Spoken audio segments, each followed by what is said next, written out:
ದೇವರು ವರವನ್ನು ಕೊಡಲ್ಲ, ಶಾಪನೂ ಕೊಡಲ್ಲ, ಅವಕಾಶ ಮಾತ್ರ ಕೊಡ್ತಾನೆ. ಆ ಕೊಟ್ಟಿರುವ ಅವಕಾಶದಲ್ಲಿ ನಾವು ಏನು ಸಾಧನೆ ಮಾಡ್ತೇವೆ ಎಂಬುದು ಮುಖ್ಯ. ಇದಕ್ಕೆ ಅತ್ಯುತ್ತಮ ಉದಾಹರಣೆಯೇ ನಮ್ಮ ಸಿದ್ದರಾಮಯ್ಯನವರು ಅಂತ ಡಿಸಿಎಂ ಡಿಕೆ ಶಿವಕುಮಾರ್ ಭಾವುಕ ಸಂದೇಶವನ್ನು ಹಂಚಿಕೊಂಡಿದ್ದಾರೆ. ಸಿಎಂ ಹುದ್ದೆಗೆ ಸಿದ್ದರಾಮಯ್ಯ ಅವರು ನೀಡಿದ ರಾಜೀನಾಮೆ ಅಂಗೀಕಾರವಾದ ಬೆನ್ನಲ್ಲೇ ಎಕ್ಸ್ಪೋಸ್ಟ್ನಲ್ಲಿ ಸುದೀರ್ಘ ಸಂದೇಶ ಹಂಚಿಕೊಂಡಿರ್ತಕ್ಕಂಥ ಅವರು ಸಿದ್ದರಾಮಯ್ಯ ಹಾಗೂ ತಮ್ಮ ನಡುವಿನ ಬಾಂಧವ್ಯಕ್ಕೆ ಸಾಕ್ಷಿಯಾಗುವ ವಿಶೇಷ ವಿಡಿಯೋವೊಂದನ್ನು ಹಂಚಿಕೊಂಡಿದ್ದಾರೆ. ದೇವರು ವರನೂ ಕೊಡಲ್ಲ, ಶಾಪನೂ ಕೊಡಲ್ಲ, ಅವಕಾಶ ಮಾತ್ರ ಕೊಡ್ತಾನೆ. ಆ ಕೊಟ್ಟಿರುವ ಅವಕಾಶದಲ್ಲಿ ನಾವು ಏನು ಸಾಧನೆ ಮಾಡ್ತೇವೆ ಎಂಬುದು ಮುಖ್ಯ. ಇದಕ್ಕೆ ಅತ್ಯುತ್ತಮ ಉದಾಹರಣೆಯೇ ನಮ್ಮ ಸಿದ್ದರಾಮಯ್ಯನವರು. ಮೈಸೂರು ಜಿಲ್ಲೆಯ ಹಳ್ಳಿಯೊಂದರಲ್ಲಿ ಹುಟ್ಟಿ ಬೆಳೆದು ಹೋರಾಟದ ಮೂಲಕ ರಾಜಕೀಯಕ್ಕೆ ಬಂದು ಸಾಮಾಜಿಕ ನ್ಯಾಯದ ಹರಿಕಾರ ಹಾಗೂ ಬಡವರ ಬಂಧುವಾಗಿ ಕರ್ನಾಟಕದ ಮುಖ್ಯಮಂತ್ರಿಯಾಗಿ ಸೇವೆ ಸಲ್ಲಿಸಿದ ನನ್ನ ಆತ್ಮೀಯರಾದ ಶ್ರೀ ಸಿದ್ದರಾಮಯ್ಯ ಅವರು ಸಿಎಂ ಸ್ಥಾನಕ್ಕೆ ರಾಜೀನಾಮೆ ಕೊಟ್ಟಿದ್ದಾರೆ.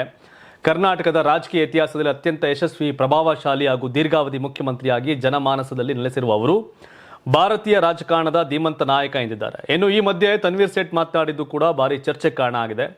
ನಾನು ಯಾವತ್ತೂ ಸಿದ್ದರಾಮಯ್ಯ ಅವರ ವಿರೋಧಿ ಬಣದಲ್ಲಿ ಇರಲಿಲ್ಲ, ಯಾರ ಮೇಲೂ ವೈಯಕ್ತಿಕ ವಿರೋಧ ಇರಲಿಲ್ಲ.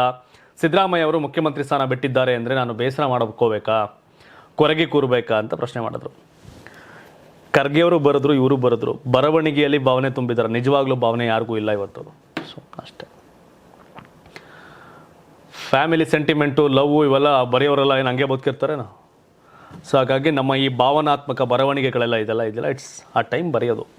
ಸಿದ್ದರಾಮಯ್ಯವ್ರು ಬಿಡದೆ ಇವ್ರು ಹಿಂಗೆ ಮಾತಾಡ್ತೀರಾ. ಡಿ ಕೆ ಶಿವಕುಮಾರ್ ಸಿದ್ದರಾಮಯ್ಯವ್ರ ಕಾರಣಕ್ಕೆ ತಾನೆ ಮಲ್ಲಿಕಾರ್ಜುನ್ ಖರ್ಗೆ ಅವ್ರಿಗೆ ಅವಕಾಶ ಮಿಸ್ ಆಗಿದ್ದು ಮುಖ್ಯಮಂತ್ರಿ ಆಗೋದು. ಸೊ ಹಾಗಾಗಿ ಇದ್ದಾಗ ಕಿತ್ತಾಡ್ತಾರೆ, ಅವ್ರ ಅಧಿಕಾರ ಬಿಟ್ಟಾಗ ನಮ್ಮ ಜೊತೆ ಇಲ್ಲ ಅಂದಾಗ ಅವ್ರನ್ನ ಹೊಗಳುವಂಥ ಸಮಾಜ ಇದು. ಈ ಟೈಮ್ ಅದು ನಡೀತಾ ಇದೆ ಅಷ್ಟೇ. ಈಗೆಲ್ಲ ಬರ್ದದ್ದೆಲ್ಲ ಸತ್ಯ, ಆ ಭಾವನೆಗಳೆಲ್ಲ ಸತ್ಯ ಅನ್ನೋದಿಲ್ಲ. ಭಾವನೆಗಳೇ ಫೇಕ್ ಇವತ್ತು.